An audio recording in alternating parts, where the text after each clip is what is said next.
Shalom Bapak Ibu sekalian, saudara-saudara dimanapun berada. Kesempatan ini saya hadir lagi menjumpai saudara-saudara. Apa kabar? Saya terus berharap Bapak Ibu tetap dalam keadaan sehat dan terus diberkati oleh Tuhan. Amin. Kesempatan ini kita akan mendengarkan kesaksian dari seorang Bapak Muslim yang mana sebelum percaya Yesus sebagai Tuhan dan Juru Selamat, ia tidak pernah berniat untuk menjadi seorang Kristen. Kenapa? Karena dia begitu benci, tidak suka dengan yang namanya kekristenan. Bahkan dia pernah melempar gereja karena tidak senang mendengar orang beribadah. Dia merasa terganggu. Tapi sungguh luar biasa saudara-saudara yang dikasihi oleh Tuhan Yesus Kristus. Saat dia sakit, dia berobat kemana-mana, bahkan ke dukun, tapi tidak sembuh-sembuh. Tapi ternyata yang menyembuhkan itu adalah Kristus. Karena dia didoakan oleh hamba Tuhan, tim doa, pendeta, akhirnya menjadi sembuh. Dan ketika sembuh, ia sadar bahwa ternyata yang menyembuhkan ia adalah Tuhan Yesus. Ia lalu kemudian putuskan terima Yesus sebagai Tuhan dan Juru Selamat. Dan satu keluarga terima Yesus sebagai Tuhan dan Juru Selamat. Kita bersyukur kepada Tuhan, saudara-saudara, bahwa Bapak sekeluarga ini diselamatkan oleh Tuhan, dipanggil oleh Tuhan untuk menjadi umatnya. Selamat mendengarkan. Nama saya Mahmud Abraham, asal usulnya dari Flores Timur, bagian Solon. Sudah punya istri satu, anak dua. Istri saya dari Lamongan, Jawa Timur.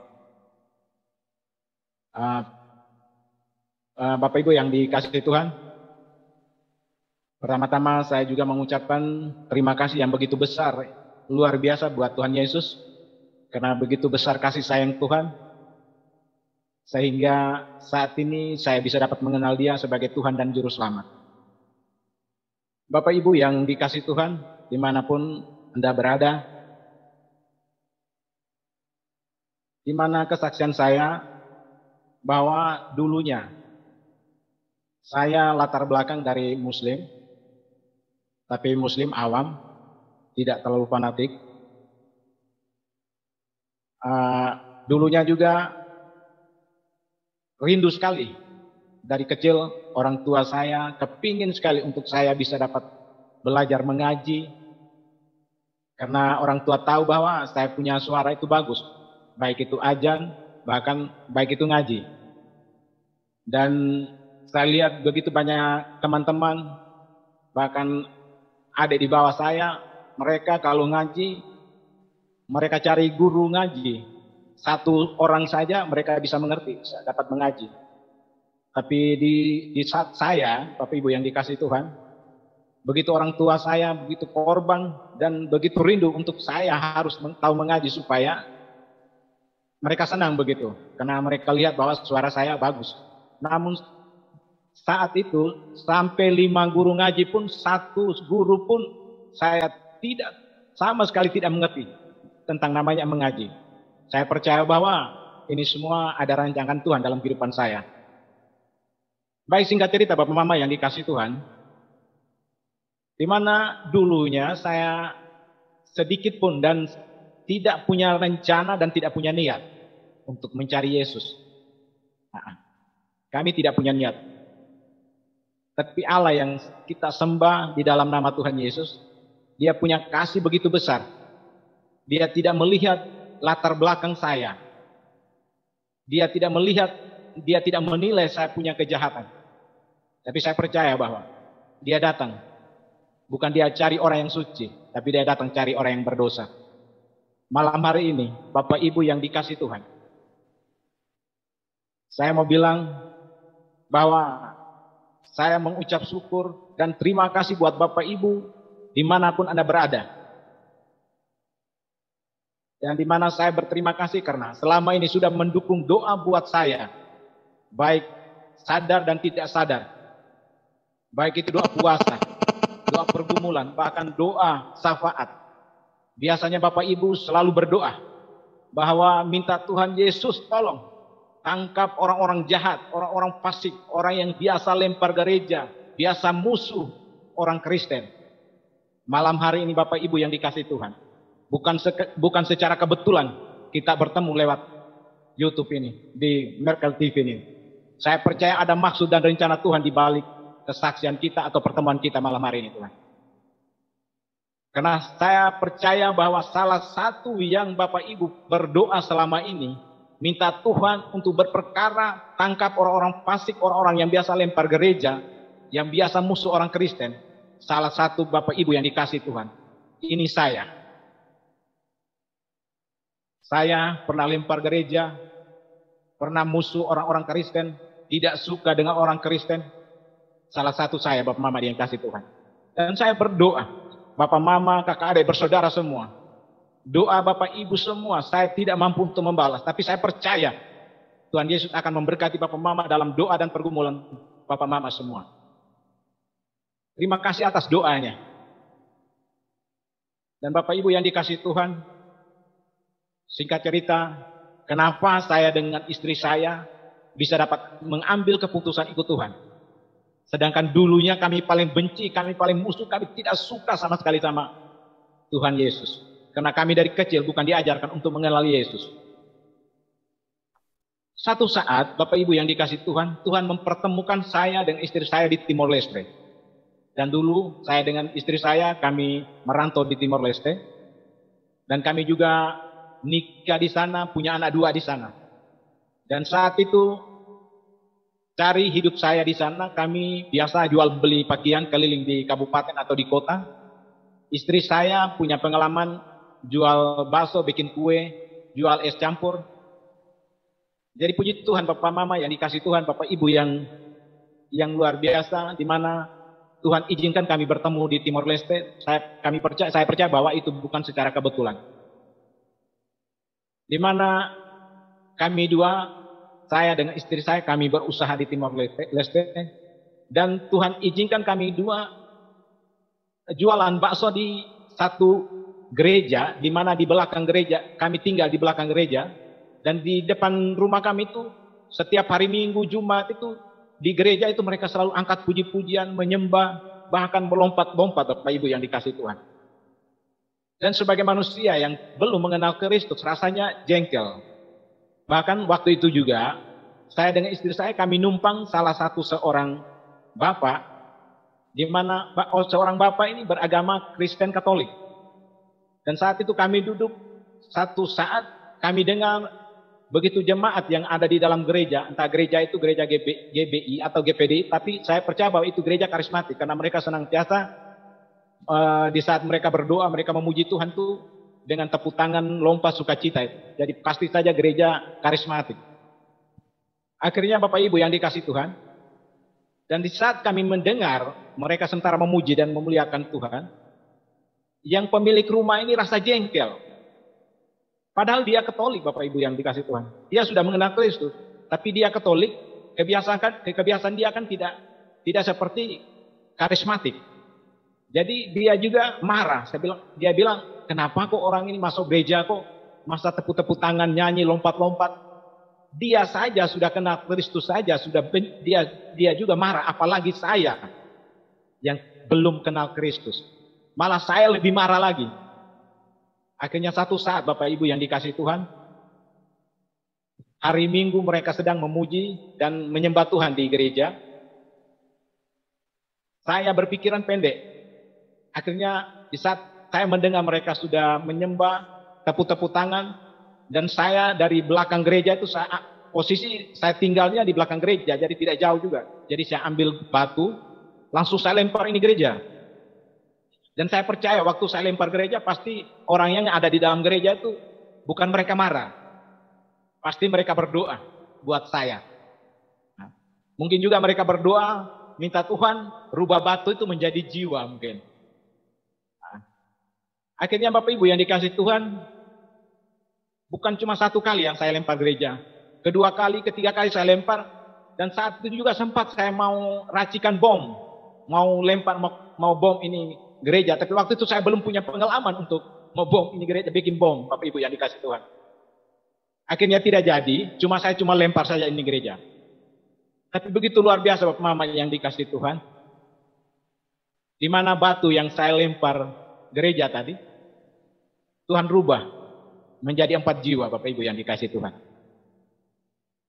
Di mana saya sama istri, kami 2 orang tambah 2 anak, jadi kami 4 orang bisa dapat mengenal Tuhan sebagai juru selamat. Tapi singkat cerita, sesudah saya lempar gereja, lewat 1-2 hari saya mulai rasa sakit. Tuhan izinkan saya sakit. Dan saya sakit itu sakitnya di dalam perut, duduknya di bagian pusat. Jadi di bagian perut saya ini panasnya luar biasa. Dan siang malam itu saya menangis terus. Dan waktu itu karena kebetulan saya masih muslim, jadi ada saudara saya ada tugas mengajar di SMP dekat situ. Jadi saya suruh yang pemilik rumah ini suruh panggil jam 12 malam. Karena saya tidak tahan lagi karena rasanya sakit sekali. Jadi akhirnya si pemilik rumah ini pergi panggil. Dia datang langsung dia kasih ujung jari sahadat taruh di pusat saya. Cuma dia rasanya tenang saja. Cuma mendidih ini rasa sakitnya memang berkurang tapi mendidihnya tetap. Jadi puji nama Tuhan. Akhirnya sakitnya berkepanjangan. Tidak lama kemudian saya dengan istri saya mulai cari, waktu itu kami belum kenal Tuhan, jadi kami bukan mengandalkan Tuhan, tapi kami mengandalkan kami punya kekuatan. Waktu itu kami masih usaha di sana, kami punya anak buah 6 orang, usaha jual bakso dan jual barang lain-lain yang ada di perbatasan Timor Leste. Dan mulai saya dengan istri saya, kami mulai berusaha, berjuang untuk mencari kesembuhan. Akhirnya kami di sana usaha tidak dapat, akhirnya kami turun sampai ke Kupang dan kami cari dukun. Dan dukun itu kami cari di kota Kupang pun tidak mampan. Akhirnya saya pulang dengan istri saya pulang antar istri dengan anak saya di Surabaya. Sampai di Surabaya kami juga sempat berjuang untuk cari kesembuhan, baik itu dokter, lebih banyak dukun. Tapi puji nama Tuhan Bapak Ibu yang dikasih Tuhan. Sampai di dokter pun cari tahu penyakit pun tidak ketemu. Habis itu mertua saya juga begitu korban luar biasa. Dia cari dukun, bahkan sampai bermalam cari dukun untuk maksudnya mau membantu saya supaya saya bisa sembuh begitu. Tapi begitu luar biasa dia sudah korban begitu banyak, tapi satu dukun pun tidak mampan. Akhirnya Bapak Ibu yang dikasih Tuhan, saya selama di Surabaya 2 bulan lebih dan sakitnya tidak bisa berhenti. Akhirnya saya pulang, ambil keputusan pulang sendiri untuk berobat di Kupang, di NTT, dengan sampai di Flores. Jadi puji nama Tuhan, akhirnya saya pulang sampai di Kupang dan waktu itu juga belum kenal Tuhan juga, jadi sempat masih cari-cari dukung juga. Dan cari dukungnya bukan 1-2 orang Bapak Ibu yang dikasih Tuhan. Saya hitung sampai sudah berjumpa ketemu dengan Tuhan itu, saya hitung dukun saya sebanyak 130 lebih dukun. Yang titik terakhirnya di Alor Baranusa yang begitu hebat. Dan waktu itu sebelum saya sampai di Alor, saya langsung kembali ke Flores. Orang tua suruh saya pulang ke Flores untuk berobat di sana. Jadi sampai di Flores sana, orang tua juga memang dengan begitu susah payah berjuang supaya maksudnya bisa cari orang pintar, dukun yang hebat supaya saya bisa dapat disembuhkan begitu. Tapi begitu luar biasa, Bapak Ibu yang dikasih Tuhan, namun satu dukun pun tidak mampan. Akhirnya saya pulang kembali ke Kupang. Dan sampai di Kupang, saya dengan istri saya punya anak, saya kasih tinggal tahan di Flores. Saya dengan istri saya, kami datang di Kupang, kami keliling cari dukun. Di mana yang paling hebat, kami pergi. Sampai semua yang kami punya sampai habis, sampai 0 rupiah. Baru tidak lama kemudian kami dengar kabar lagi bahwa ada yang sudah pulang berobat dari Alor Baranusa. Mereka bilang tidak, lebih bagusnya coba kamu ke Alor Baranusa, karena di sana ada dukun satu paling hebat. Dia di sana kalau orang bikin bagaimana caranya dia tahu semua. Jadi puji Tuhan Bapak Ibu yang dikasih Tuhan. Akhirnya saat itu memang posisinya sudah tidak ada lagi. Akhirnya saya tanya istri saya bilang, istri bagaimana kalau kita pergi bagaimana? Tapi istri saya jawab, kita bisa pergi, posisinya tidak ada uang lagi. Kalau kakak pergi sendiri tidak apa-apa, kita usahakan pinjam uang. Jadi akhirnya puji Tuhan Bapak Mama yang dikasih Tuhan, akhirnya saya pinjam uang untuk menuju ke Alor Baranusa tadi untuk mencari kesembuhan. Jadi dalam perjalanan menuju ke Alor Baranusa, Bapak Ibu yang dikasih Tuhan, namanya sakitnya luar biasa, sudah agak lama, jadi rasanya kepingin mau sembuh begitu. Jadi sampai di Alor tuh rasanya kepinginnya mau ketemu itu orang. Jadi sampai di sana saya ditemani oleh anak orang Alor, jadi dia tunjuk jalan. Jadi akhirnya sampai sana saya tidur numpang di dia punya rumah. Akhirnya sorenya dia menuju ke dukung punya rumah, cari tahu itu dukung ada tidak. Jadi sampai di dukung punya rumah, dukung janji bilang sore. Jadi akhirnya sore menuju ke dukung punya rumah. Akhirnya dukung ketemu sama dukung langsung janjinya suruh dia tunggu di rumah, nanti saya ke sana. Jadi akhirnya Bapak Ibu yang dikasih Tuhan, duduk tidak lama kemudian, dukun ini datang. Dan datang dia tanya, anak sakitnya bagian mana? Saya bilang bagian perut, panas. Bagian perut dan panas, dia mendidih begitu. Jadi dia bilang kalau begitu anak tidur di atas tempat tidur. Nanti saya ambil air wudhu, saya sholat tahajud. Baru saya pegang saya pegang anak. Oh ya, saya bilang siapa Pak? Jadi puji Tuhan, akhirnya saya naik tidur di atas tempat tidur dan saya tunggu Bapak si dukung ini ambil air satu ceret dan dia sholat tadi, baru dia baca mantra di dalam air ini, di ceret ini, baru dia taruh di saya punya perut, Bapak Ibu yang dikasih Tuhan. Sesudah dia baca habis dan dia ambil air taruh di atas perut saya, saat itu perut saya ini gemetar kayak ada barang hidup begitu, gemetar. Akhirnya ini dukung, saya lihat dia punya muka bingung. Dia kebingungan. Karena dia bilang, selama saya tangani orang begitu banyak, ada sakit sampai ulat pun bisa sembuh. Kok masa anak punya seperti ini, kok tidak bisa? Kok sepertinya kayak barang hidup di perutnya.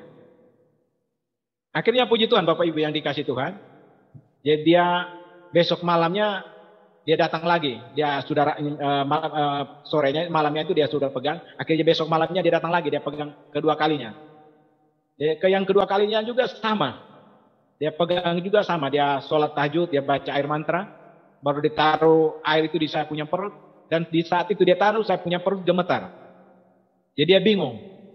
Dia ada akalnya lagi. Dia cari akalnya. Kalau gitu besok saja. Saya mau ini sebentar saya pulang sholat dulu. Saya cari tahu dulu. Kalau bisa besok kita ke kebun dulu. Ke saya punya kebun. Jadi akhirnya besok dia datang. Langsung dia ajak saya menuju ke kebun dia punya. Kebun itu di pinggir laut dan di atas gunung Bapak Ibu, yang di bawah laut tapi kita di bagian atas. Akhirnya dia bawa saya ke gunung, ke kebun, dan dia taruh saya di satu pondok rumah. Habis itu dia jalan kasih tinggal saya sendiri di pondok situ. Saya orang baru. Saya juga rasa takut luar biasa. Tapi saya lihat ini Bapak, saya mau panggil dia, tapi tidak lama ini yang Bapak tua yang dukung ini hilang. Entah dia di mana saya tidak tahu. Tapi dia janji pesan saya, kamu diam di sini, nanti kamu akan ketemu sama jin. Nanti jin apa saja yang datang nanti kamu lihat. Sebagai manusia, waktu itu saya bilang ini saya tidak bisa ini begini. Itu rasanya takut luar biasa. Tapi memang puji Tuhan, luar biasanya kasih Tuhan. Dia jalan selama 2 atau 3 jam begitu. Satu jin pun tidak datang ketemu sama saya. Satu jin pun tidak datang ketemu dengan saya. Jadi tidak lama kemudian, sekitar 2 jam lebih begitu, masuk 3 jam dia datang. Dia datang tanya saya, bagaimana anak? Kamu lihat apa? Dan siapa yang datang? Saya bilang tidak Bapak, saya tidak ketemu siapa-siapa dan tidak ada orang yang datang ke sini. Oh, kok bisa? Saya bilang itu sudah Bapak, saya tidak tahu. Cuma tadi tidak ada orang yang datang. Akhirnya puji Tuhan Bapak Ibu yang dikasih Tuhan, tidak lama kemudian dia duduk berpikir dan dia bilang begini, kalau begitu kita pulang saja ke kampung kembali. Akhirnya kami pulang ke kampungnya dan sampai di rumah dia duduk lama baru dia renungkan. Dia bilang, selama ini saya tangani orang begitu banyak masalah yang begitu luar biasa. Saya kasih mereka minum, berdoa, kasih baca mantra di dalam air, kasih mereka minum.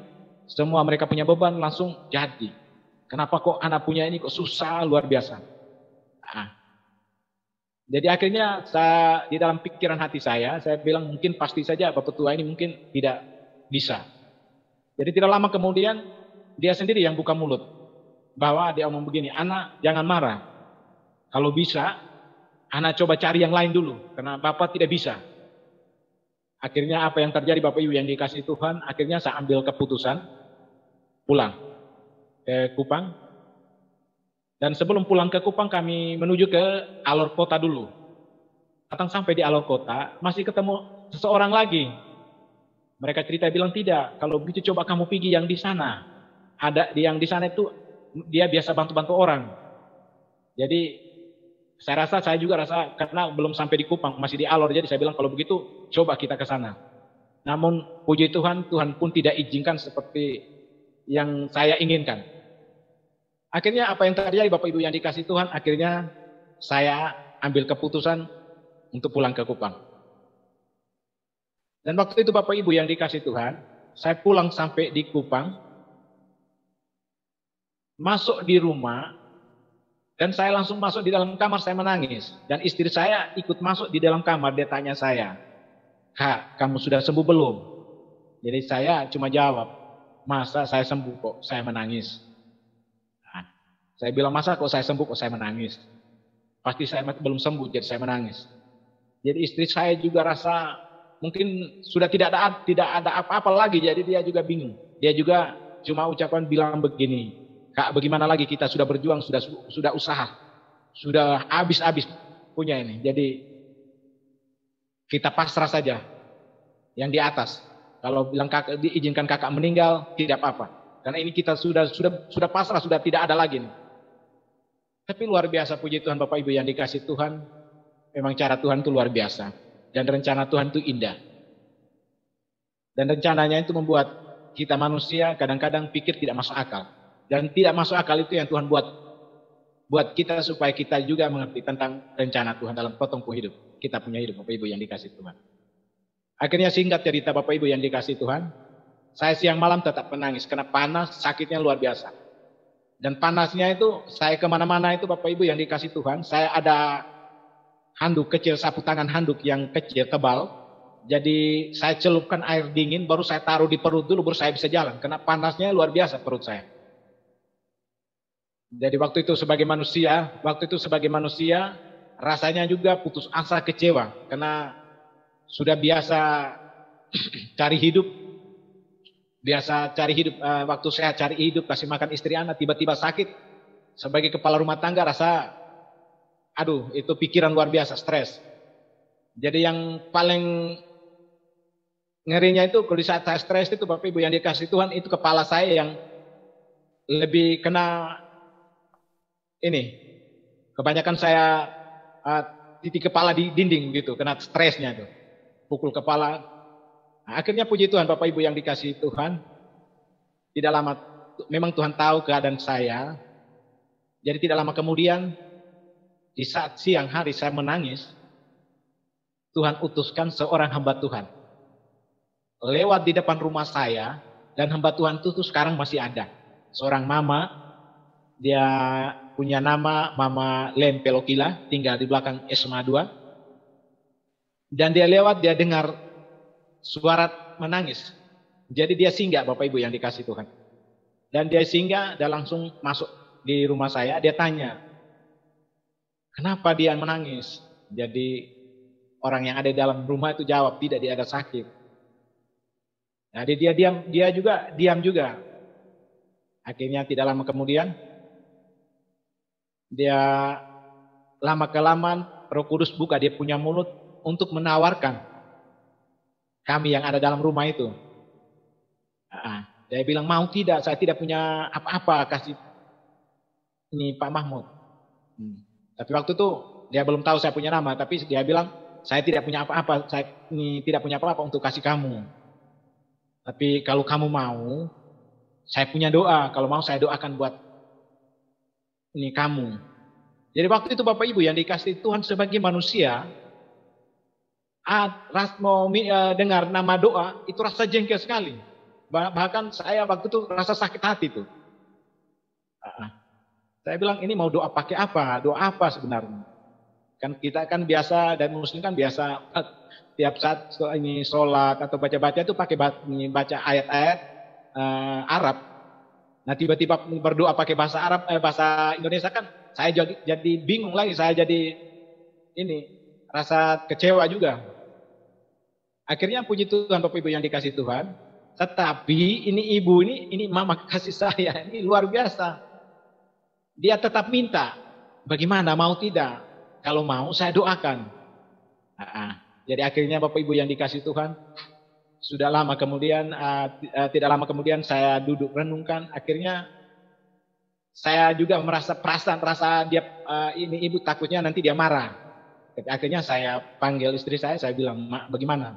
Minta tawar doain, mau tidak? Jadi istri saya bilang terserah. Akhirnya saya juga buka mulut, ya kalau begitu suruh mama berdoa saja.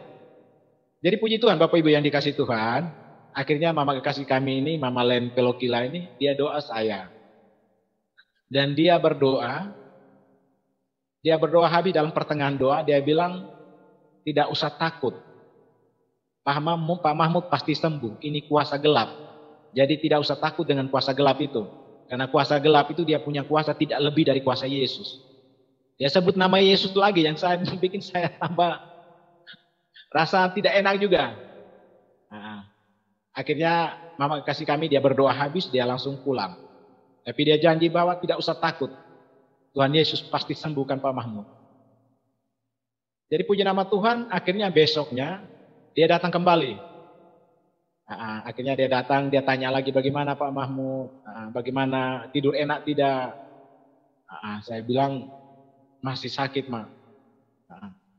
Oke, tidak apa-apa Pak Mahmud, berdoa saja. Memang dia sakitnya itu masuknya gampang, keluarnya butuh proses. Yang penting Pak Mahmud buka hati, saya tidak punya apa-apa. Saya cuma berdoa saja buat Pak Mahmud. Kalau mau kita doa lagi. Jadi dia berdoa kedua kalinya. Dia berdoa habis, pernyataan juga sama. Dia bilang, Pak Mahmud ini Tuhan tunjuk ada kuasa gelap. Tapi tidak usah takut, kuasa gelap itu tidak lebih dari kuasa Yesus. Karena kuasa Yesus lebih besar, tidak usah takut. Jadi saya cuma jawab, oh iya Mak.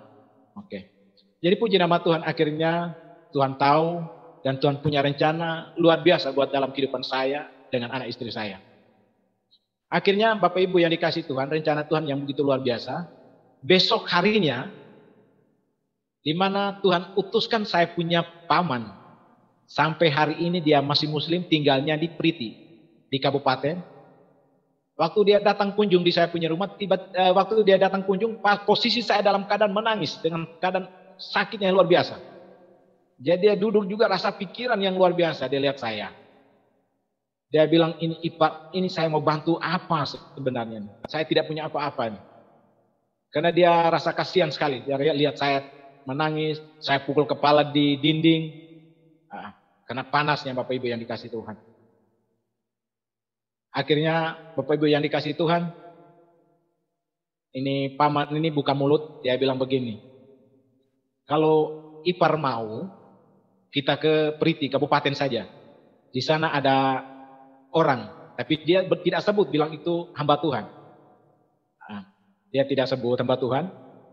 Akhirnya lama baru saya jawab, dia bilang kalau mau saya bawa kamu ke kabupaten sana, di sana ada orang tahu penyakit, ya walaupun dia orang buat bagaimanapun dia tahu.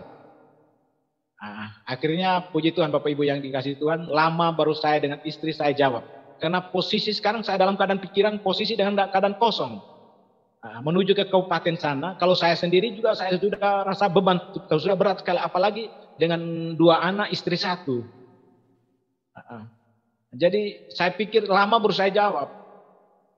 Habis itu saya juga menyesal. Saya bilang, kenapa kok tidak dari itu hari datang paman? Sekarang posisinya sudah tidak ada apa-apa. Tapi tidak lama kemudian, paman ini tetap tanya lagi. Bagaimana, kamu mau tidak? Kalau kamu mau kita jalan. Tidak usah pikir untuk makan minum. Tapi Bapak Ibu yang dikasih Tuhan, paman saya ini, dia muslim, sampai saat hari ini dia masih muslim. Tapi kalau dia punya beban pergumulan dalam rumah tangganya, dia lari ke hamba Tuhan, bukan dia cari dukun. Tidak lama kemudian, saya bilang, Mak, bagaimana kita ikut paman ke sana? Nah, akhirnya istri saya juga jawab, boleh. Tapi posisi sekarang tidak ada apa-apa. Tapi paman bilang, sudah tidak usah pikir makan minum itu. Jadi akhirnya saya dibawa oleh paman ke Periti, Bapak Ibu yang dikasih Tuhan. Akhirnya singkat cerita, sampai di Periti sana, posisinya memang benar-benar terlalu sakit. Jadi saya langsung desak ini paman saya, bilang, paman cepat sudah panggil itu orang. Karena saya tidak tahan lagi, tidak lama saya mati. Karena terlalu panasnya. Akhirnya paman juga rasa kasihan. Pamannya lari cari ini, lihat ini si orang ini. Sampai di rumah. Ternyata si orang yang kami butuh ini, ternyata dia sudah pergi ke sawah. Dia sudah pergi ke sawah. Jadi akhirnya paman pulang. Nah, akhirnya paman pulang, paman bilang posisi sekarang dia ada di sawah. Jadi kalau bisa sore saja. Jadi akhirnya Bapak Ibu yang dikasih Tuhan, akhirnya kami tunggu sore.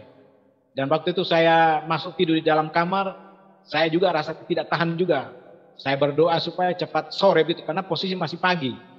Jadi saya bilang, saya berdoa, saya minta supaya cepat-cepat sore supaya bisa ketemu ini orang. Jadi puji Tuhan Bapak Ibu yang dikasih Tuhan, akhirnya tidak lama kemudian sudah sore, paman ini ambil waktu untuk lari, mau cari ini orang sudah, mau ketemu dengan ini orang. Ternyata sampai di rumah, puji Tuhan, Tuhan sudah siapkan hamba Tuhan ini sudah ada di rumah. Nah, akhirnya si hamba Tuhan ini bilang, Om duluan, nanti baru saya dengan teman ikut. Jadi puji Tuhan Bapak Ibu yang dikasih Tuhan, akhirnya si paman ini pulang bawa berita bahwa mereka sudah ada ini orang sudah ada di rumah. Tapi dia bilang suruh saya duluan, nanti baru dia sama temannya ikut dari belakang. Nah, akhirnya Bapak Ibu yang dikasih Tuhan, akhirnya saya duduk masuk di dalam kamar, dan pintu jendela dari kamar itu menghadap ke jalan raya. Jadi saya tidur, tapi saya bukan saya tidur sono, tapi mata saya sementara menuju ke jalan sana. Supaya maksudnya saya mau lihat orang yang mana dari yang mau datang, mau tangani saya. Akhirnya Bapak Ibu yang dikasih Tuhan, tidak lama kemudian saya lihat dari jauh. Dari jauh saya lihat ada beberapa orang dari jauh. Dan hampir mau dekat di rumah begitu, saya lihat ada 4 ibu, 1 bapak. 2 orang ibu jalan ke depan, baru 1 bapak ini di tengah, baru jalannya dia sementara pikul gitar. Baru 2 orang ibunya jalan dari belakang. Jadi waktu itu saya lihat ini bapak bawa gitar, jadi buat saya juga rasa emosi, bahkan marah gitu. Saya bilang, ini orang mau bikin apa? Posisi saya ada sakit, kok masa mereka datang, kok masa bawa gitar? Ya, saya pikir seperti itu sebagai manusia. Akhirnya puji Tuhan Bapak Ibu yang dikasih Tuhan, akhirnya mereka masuk di rumah. Posisi paman tadi waktu pulang dari si hamba Tuhan ini, hamba Tuhan suruh siap, maksudnya suruh mereka siap hati supaya kami ke sana layani mereka. Dan akhirnya paman juga sibuk untuk ambil kursi susun bagus-bagus untuk maksudnya mau terima tamu begitu. Jadi akhirnya paman sudah susun habis ini kursi. Tidak lama kemudian tamu ini masuk, dan suruh mereka mau duduk di kursi. Si hamba Tuhan ini bilang, kalau bisa ada tikar, kita pakai tikar saja, duduk di bawah saja, tidak usah pakai kursi. Jadi akhirnya Bapak Ibu yang dikasih Tuhan, akhirnya paman ini juga angkat semua kursi dan dia cari tikar, dia bentang di bawah lantai itu. Akhirnya kami duduk di bawah lantai. Tapi waktu saya belum duduk di lantai, yang si hamba Tuhan ini tanya si paman saya, mana orang sakitnya itu? Jadi paman jawab, ada di dalam kamar. Suruh mereka keluar, suruh duduk di tengah sini. Jadi akhirnya puji Tuhan Bapak Ibu yang dikasih Tuhan. Akhirnya saya dengan istri saya, mereka suruh kami duduk di tengah-tengah, baru mereka 5 orang tadi, hamba Tuhan 5 orang tadi duduk keliling sama saya dengan istri saya. Habis itu sebelum mereka berdoa, mereka angkat puji-pujian Bapak Ibu yang dikasih Tuhan. Yang membuat saya dan istri tidak masuk akal itu, di mana mereka angkat puji-pujian ini saya dengan istri saya kami tidak mengerti sama sekali. Ya, kami tidak mengerti sama sekali. Di saat mereka angkat puji-pujian, Roh Kudus jamah saya dengan istri saya yang begitu luar biasa. Saya dengan istri saya kami menangis yang luar biasa Bapak Ibu yang dikasih Tuhan. Yang tidak masuk akal punya. Jadi waktu itu saya menangis, istri saya juga menangis yang begitu serius. Istri dari paman saya ini dia lihat kami menangis dulu di bawah sampai kepala kami ini sampai kena tikar begitu. Jadi dia juga ada tanda tanya, kenapa kok kamu dua kok masa mereka nyanyi kok kamu dua menangis? Padahal dia tidak tahu bahwa saya dengan istri saya ini kami dijamah oleh Tuhan. Bapak Ibu yang dikasih Tuhan. Akhirnya apa yang terjadi? Habis mereka nyanyi angkat puji-pujian habis, baru mereka berdoa. Dan puji-pujian kami tidak mengerti. Kalau dia punya puji-pujian sampai sekarang saya masih ingat. Mereka angkat puji-pujian begini bunyinya. Bapa, Engkau sungguh baik, kasih-Mu melimpah di hidupku Bapa. Dan seterusnya. Padahal puji-pujian saya dengan istri kami tidak mengerti sama sekali. Kenapa kok itu puji-pujian sampai di saat mereka angkat puji-pujian saya dengan istri saya merasa sepertinya kaki tangan kami ini kayaknya mau terlepas. Nah, ternyata kami sudah mengenal Tuhan dulu baru kami mengerti bahwa itu Roh Kudus yang menjamah kami Bapak Ibu yang dikasih Tuhan. Habis itu mereka angkat puji-pujian, habis itu si hamba Tuhan ini berdoa. Dan dia berdoa, dia dalam berdoanya itu tidak lama kemudian di pertengahan doa ada pernyataan Tuhan bahwa di mana pernyataan sama seperti ibu yang pertama kali berdoa saya di Kupang itu, dia bilang Pak Mahmud tidak usah takut, ini kuasa gelap. Tapi Pak Mahmud tidak usah bimbang ragu dengan sakit, pasti sembuh. Yang penting Pak Mahmud percaya. Jadi akhirnya saya kena beban rasa terlalu sakit, saya cuma jawabnya iya saja. Nah, puji Tuhan Bapak Ibu yang dikasih Tuhan, akhirnya ini ibu tetap berdoa dan berdoa habis amin. Lalu mereka pamit pulang. Dan pulang habis, besoknya mereka datang kembali. Besok sorenya mereka datang kembali. Dan mereka datang kembali juga, mereka tetap 5 orang tadi. Dan mereka buat seperti malam pertama, mereka tidak mau duduk di kursi, mereka tetap suruh duduk di bawah lantai pakai tikar. Jadi akhirnya mereka suruh saya dengan istri saya, kami duduk di tengah, baru mereka 5 orang tadi lingkar kami. Jadi saat mereka berdoa, sebelum berdoa, mereka angkat puji-pujian. Tapi anehnya Bapak Ibu yang dikasih Tuhan, pujian mereka angkat tidak ganti, cuma pujian satu saja, yaitu Bapa Engkau sungguh baik. Di saat mereka angkat puji-pujian ini, saya dengan istri saya menangisnya luar biasa sekali Bapak Ibu yang dikasih Tuhan. Padahal sebenarnya pujian orang karismatik itu pujian banyak sekali puji-pujian. Tapi saat itu Roh Kudus jamah mereka tetap angkat itu puji-pujian. Dan di saat mereka angkat puji-pujian saya dengan istri saya menangisnya luar biasa Bapak Ibu yang dikasih Tuhan.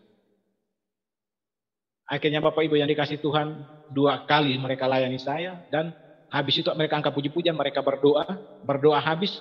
Pernyataan Tuhan lagi kembali. Bahwa Pak Mahmud tidak usah takut, Pak Mahmud pasti sembuh. Pasti sembuh. Tapi sakitnya masih tetap Bapak Ibu yang kasih Tuhan. Mungkin hati saya mungkin belum terbuka atau bagaimana saya tidak tahu. Tapi waktu itu masih sakit. Tapi di saat itu mereka melayani saya kedua kalinya. Sebelum mereka pulang, mereka dapat berita dari Kupang, dari kota, bahwa ada kelompok KPI menuju ke kabupaten itu. Di hamba Tuhan ini punya gereja kan.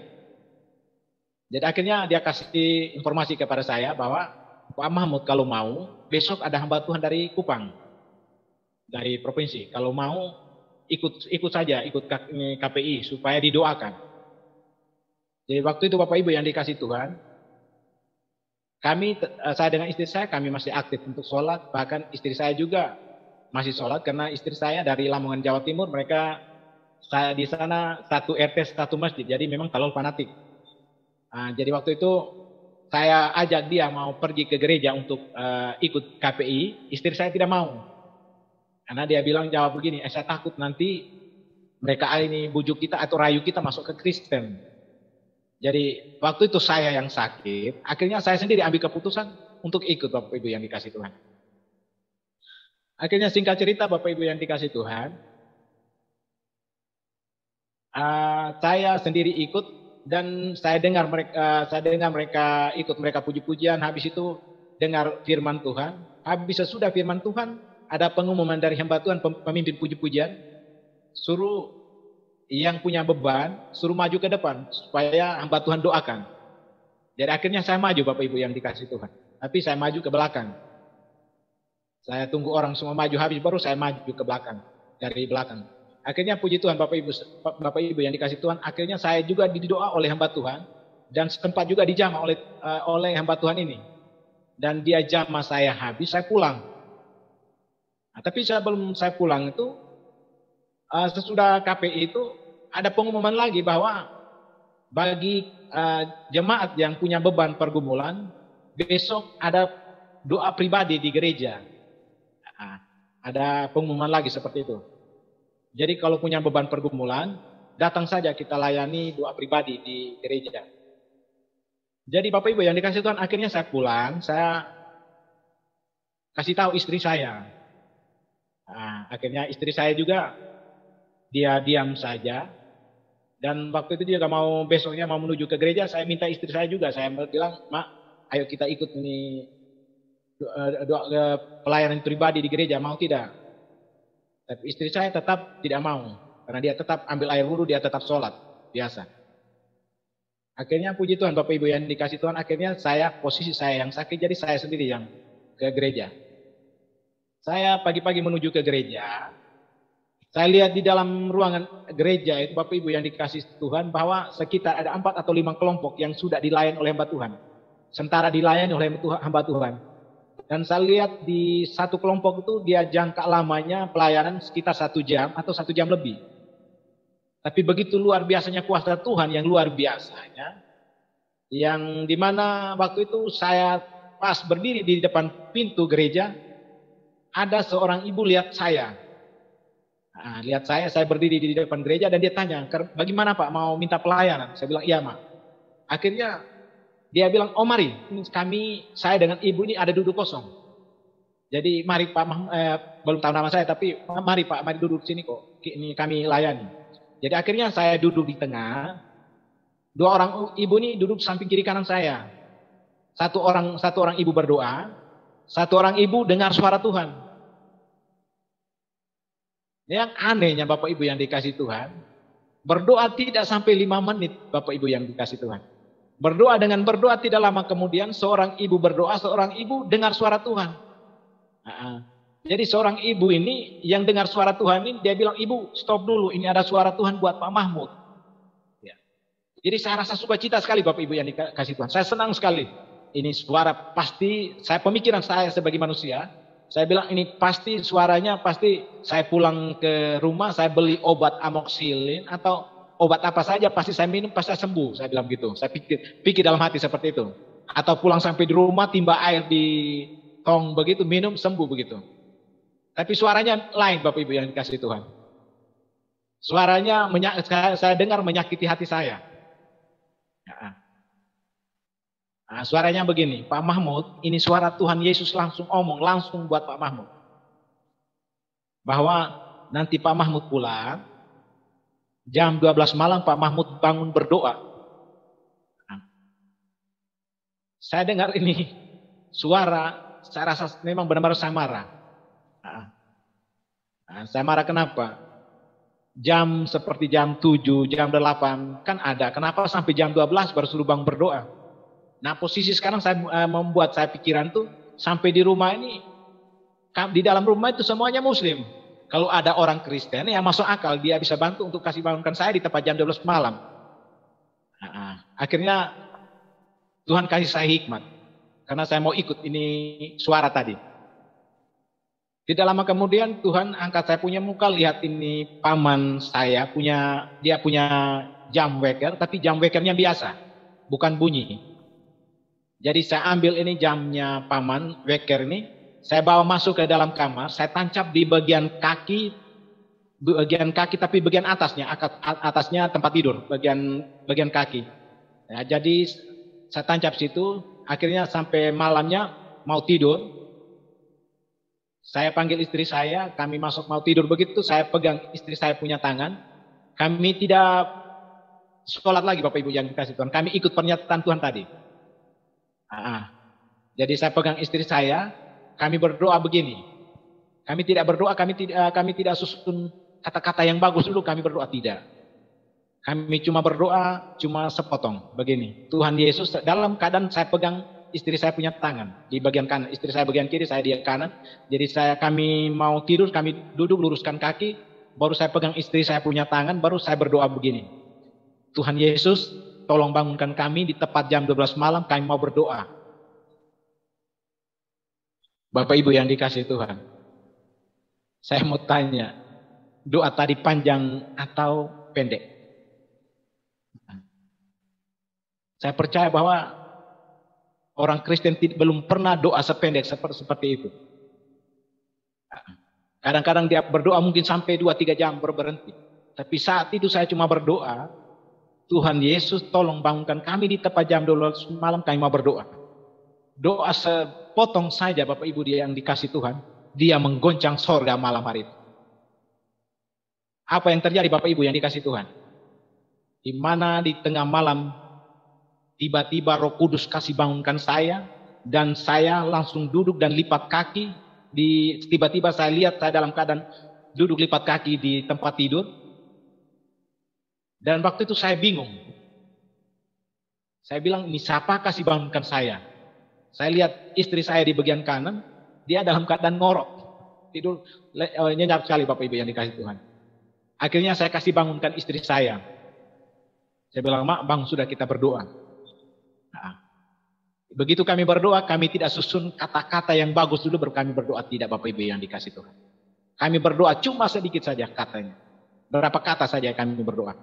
Jadi saya pegang istri saya punya tangan, saya berdoa begini. Tuhan Yesus, tolong sembuhkan kami punya penyakit. Amin. Akhirnya Bapak Ibu yang dikasih Tuhan, akhirnya kami tidur. Kami tidur, akhirnya besok pagi yang bangun, saya cerita istri saya lagi. Saya cerita istri saya jawab begini. Itu mungkin secara kebetulan. Tapi yang di dalam diri saya ini, saya kok rasa kayak penasaran sekali. Kok bisa?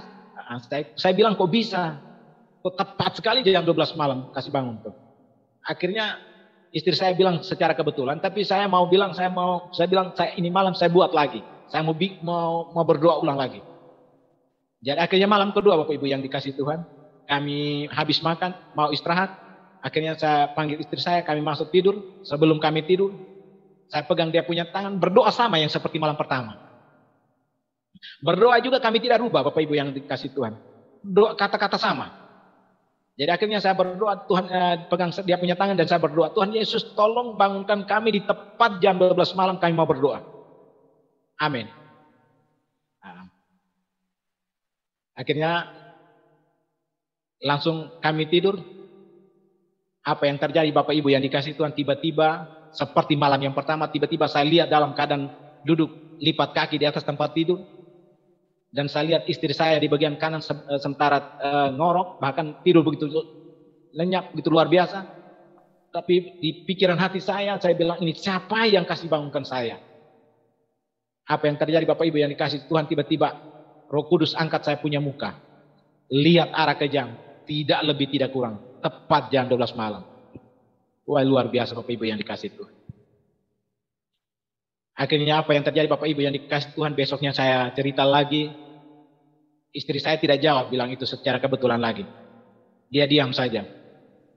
Akhirnya malam yang ketiga, saya ikut kembali. Saya berdoa ulang lagi, supaya saya mau lihat malam ketiga ini ada apa sebenarnya. Akhirnya makan habis, saya dengan istri saya, kami masuk, kami tidur kembali. Dan saya berdoa juga tidak rubah kata. Tetap seperti malam pertama dan malam kedua. Saya pegang istri saya punya tangan, saya berdoa. Tuhan Yesus, tolong bangunkan kami di tepat jam 12 malam, kami mau berdoa. Akhirnya Bapak Ibu yang dikasih Tuhan, Malam itu Tuhan tidak kasih bangunkan saya, tapi Tuhan sendiri yang datang di depan saya, dan dia nadakan kedua tangannya di depan muka saya, Bapak Ibu yang dikasih Tuhan. Dan di telapak tangannya itu, Bapak Ibu yang dikasih Tuhan, dia kasih saya firman. Waktu itu saya tidak tahu itu firman. Dan dia di dalam telapak tangan itu ada huruf dan angka, dan saya ingat sampai pagi.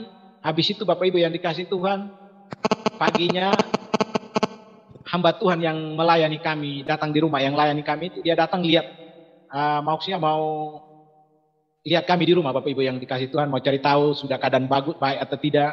Akhirnya dia masuk, dia tanya saya. Dia bilang, Pak Mahmud bagaimana, tidur enak tidak? Saya jawab, Ma, iya tadi malam saya tidur enak. Tapi saya ada mimpi, Ma. Oh, mimpi apa Pak Mahmud? Tidak, tadi malam saya mimpi ada huruf dan angka, tapi angkanya ini 14, 6. Tapi hurufnya itu YOH. YOH. Tapi sebelum hamba Tuhan itu datang, saya sudah panggil paman saya sama anak-anak ini. Saya punya paman, punya anak, saya tanya. Waktu itu masih muslim, jadi saya hobi masih main judi, Bapak Ibu yang kasih Tuhan. Jadi waktu itu saya pikir itu angka nomor KP atau kupon putih begitu, Bapak Ibu yang dikasih Tuhan. Jadi saya panggil ini paman, saya tanya, paman di sini ada orang masih jual KP atau nomor kupon putih kan? Jadi paman jawab, memang dulu mereka jual tapi sekarang tidak lagi. Jadi saya bilang, tadi malam saya mimpi ada 3 angka. Saya omong 3 angka, tapi saya masih pikir ke huruf tadi. Huruf tadi ada 3 huruf ini. Ini apa sebenarnya 3 huruf ini? Tapi paman bilang tidak, dulu memang mereka jual, tapi sekarang tidak lagi. Tapi tidak lama kemudian, akhirnya tidak ada, akhirnya saya dulu diam. Tidak lama kemudian Tuhan utuskan hamba Tuhan itu datang di rumah. Akhirnya dia tanya, Pak Mahmud, bagaimana tidur enak tidak? Ya, saya bilang, Ma, saya tidur enak tadi malam, cuma saya ada mimpi. Oh, mimpi apa Pak Mahmud? Coba ceritakan. Jadi saya cerita, saya bilang tidak, Ma, tadi malam saya mimpi bapak tua satu, mukanya saya tidak bisa lihat, tapi dia datang pakai jubah putih, tapi dia nadakan kedua tangannya ini di depan saya. Di depan saya, tapi di telapak tangannya itu ada huruf dan angka. Jadi saya bilang, dia jadi hamba Tuhan ini tanya, huruf apa, angka apa? Jadi saya bilang huruf YOH. Angkanya berapa? 14, 6. Oh iya Pak Mahmud.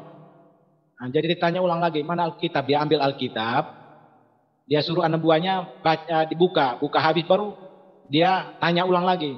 Dia bilang tadi angka berapa Pak Mahmud? 14, 6. Hurufnya YOH. Kalau kita punya YOH itu Yohanes. Kalau 14, 6 itu Yohanes 14 ayat yang ke-6. Ya. Jadi akhirnya Bapak Ibu yang dikasih Tuhan, jadi firman ini mereka tidak baca, yang hamba Tuhan tadi tidak baca, tapi suruh saya sendiri baca. Jadi mereka bilang begini, Pak Mahmud, ini firman untuk Pak Mahmud. Jadi biar saja Pak Mahmud yang baca, kami tidak baca. Jadi akhirnya Bapak Ibu yang dikasih Tuhan, jadi akhirnya firman tadi disuruh saya baca. Jadi akhirnya saya sendiri baca, Bapak Ibu yang dikasih Tuhan. Jadi akhirnya saya baca. Di mana firman Tuhan bilang, kata Yesus kepadanya, akulah jalan dan kebenaran dan hidup. Tidak ada seorang pun yang datang kepada Bapa kalau tidak melalui aku. Jadi hamba Tuhan ini lihat saya, dia langsung omong, Pak Mahmud, itu bukan kami yang omong. Itu Yesus sendiri yang datang omong sama Pak Mahmud. Jadi saya langsung pukul testa, Bapak Ibu yang dikasih Tuhan. Pukul testa bukan apa, saya pikir apa? Pemikiran saya begini, selama 30 tahun lebih saya menyembah saya punya Allah, belum pernah dia datang mengaku, akulah jalan dan kebenaran dan hidup. Masa saya dengan istri saya berdoa tidak begitu panjang, berdoa cuma sebentar, masa dia langsung hadir? Kan itu luar biasa sekali Bapak Ibu yang dikasih Tuhan. Jadi akhirnya malam dan dia kasih saya firman di Yohanes 14 ayat ke-6 itu. Habis itu di dalam penglihatan saya itu Bapak Ibu yang dikasih Tuhan, dia bawa saya ke satu tempat Bapak Ibu yang dikasih Tuhan. Satu tempat itu di dalam saya sudah keliling di Ramayana, apa semua itu tidak ada seperti di situ Bapak Ibu yang dikasih Tuhan. Tempatnya memang luar biasa. Baru di mana di tempat itu saya dikelilingi oleh para malaikat, dan malaikat itu mereka tidak bikin apa-apa Bapak Ibu yang dikasih Tuhan. Mereka cuma memuji Tuhan, memuliakan Tuhan yang luar biasa. Dan situ saya dengar puji-pujian yang mereka nyanyikan begini. Haleluya, haleluya, haleluya, haleluya.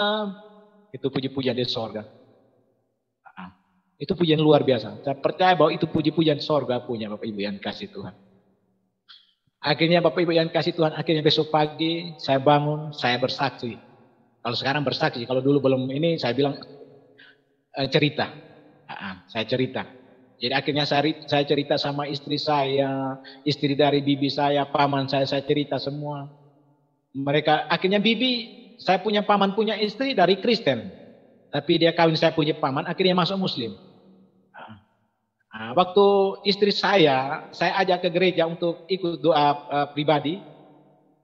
Bibi saya marah waktu dia tidak mau ikut. Bibi saya bilang, coba kamu ikut ini dulu adek. Tapi istri saya ini marah, mukanya merah sekali. Karena mereka kebiasaan satu waktu mereka tidak buang sholatnya. Jadi puji Tuhan, akhirnya Bapak Ibu yang dikasih Tuhan, akhirnya saya bersaksi habis, saya cerita habis semua. Akhirnya besok siangnya kami istirahat siang. Saya masuk tidur di dalam rumah, di dalam kamar. Istri saya sama istri dari paman saya, mereka tidur di samping rumah di bawah pohon mangga. Dan siang itu Tuhan memperlihatkan buka mata dari istri dari paman saya. Di mana bibi saya ini lihat saya jalan di depan, sementara pikul salib, baru Tuhan Yesus dari belakang saya, jalan dari belakang. Jadi bibi saya ini rasa sedih, dia panggil, Bapak jangan kasih dia pikul lagi, dia ada sakit. Tapi jawab Tuhan Yesus begini, tidak. Dia harus pikul salib. Jadi Bapak Ibu yang dikasih Tuhan, ikut Tuhan Yesus itu benar-benar menderita. Kalau hamba Tuhan, saya hebat apapun, dia bilang ikut Tuhan Yesus itu enak, sedikit pun saya tidak percaya.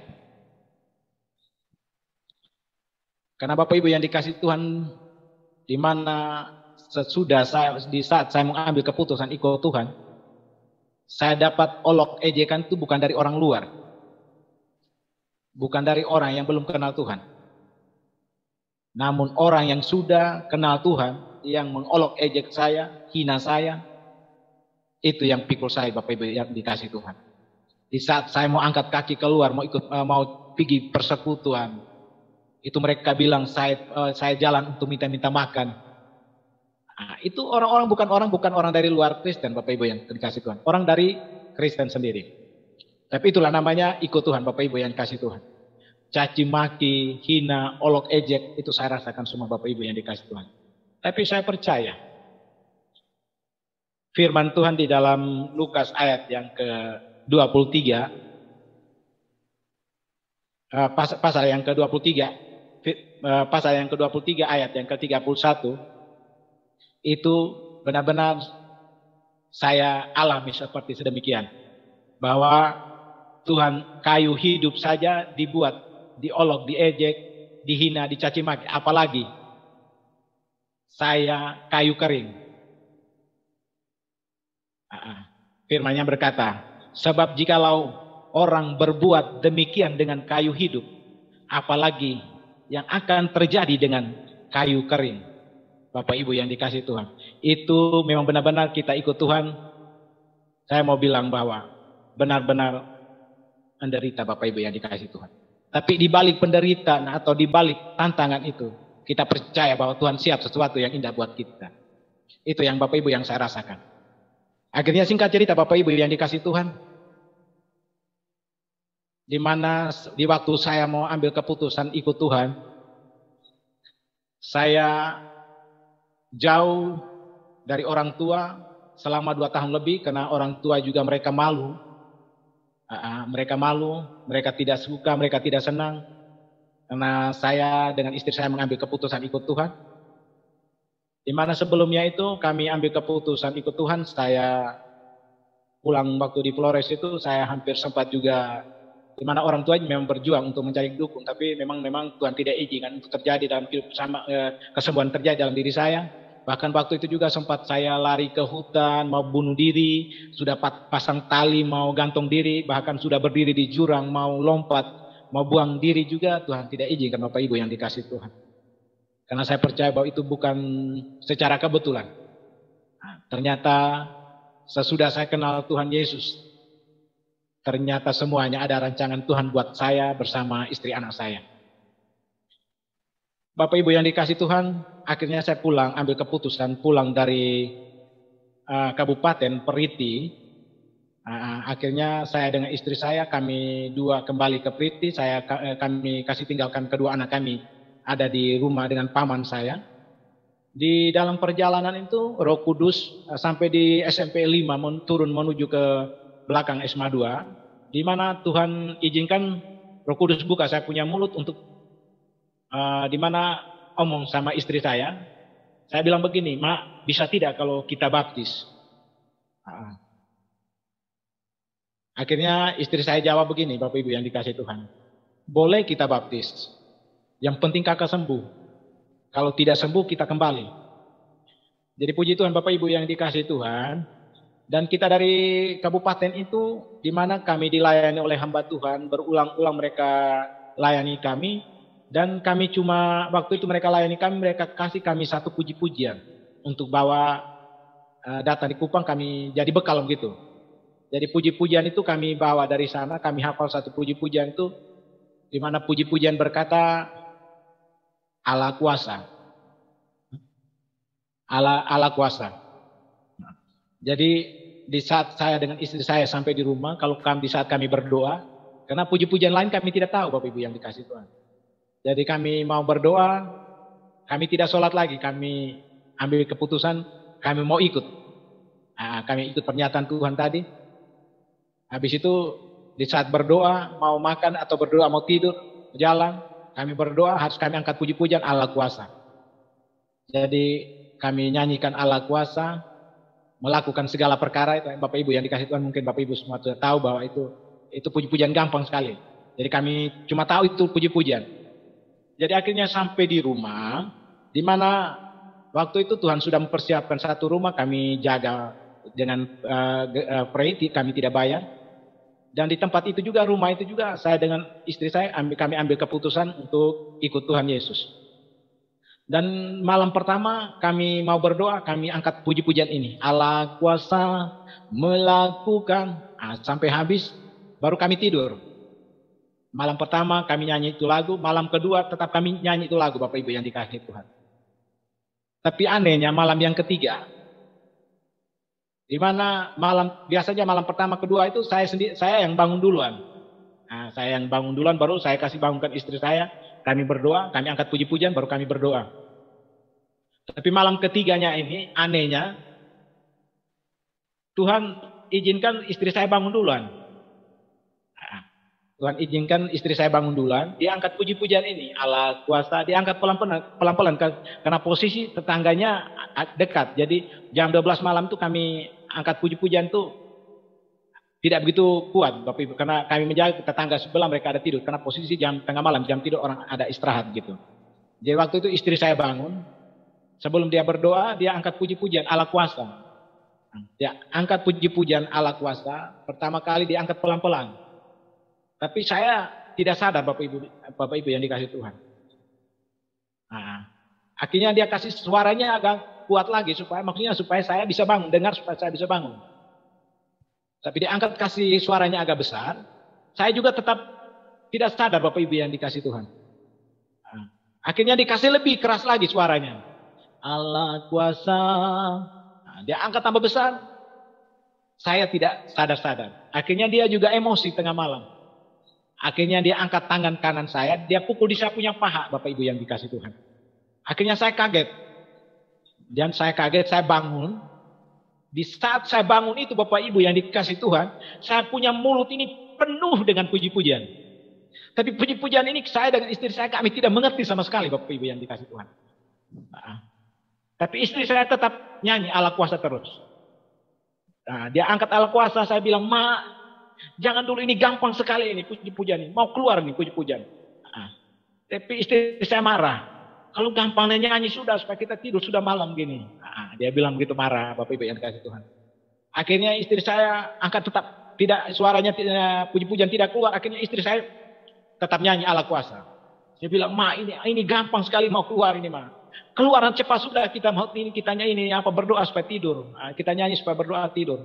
Apa yang terjadi Bapak Mama yang dikasih Tuhan, memang Tuhan tahu isi hati dari istri saya.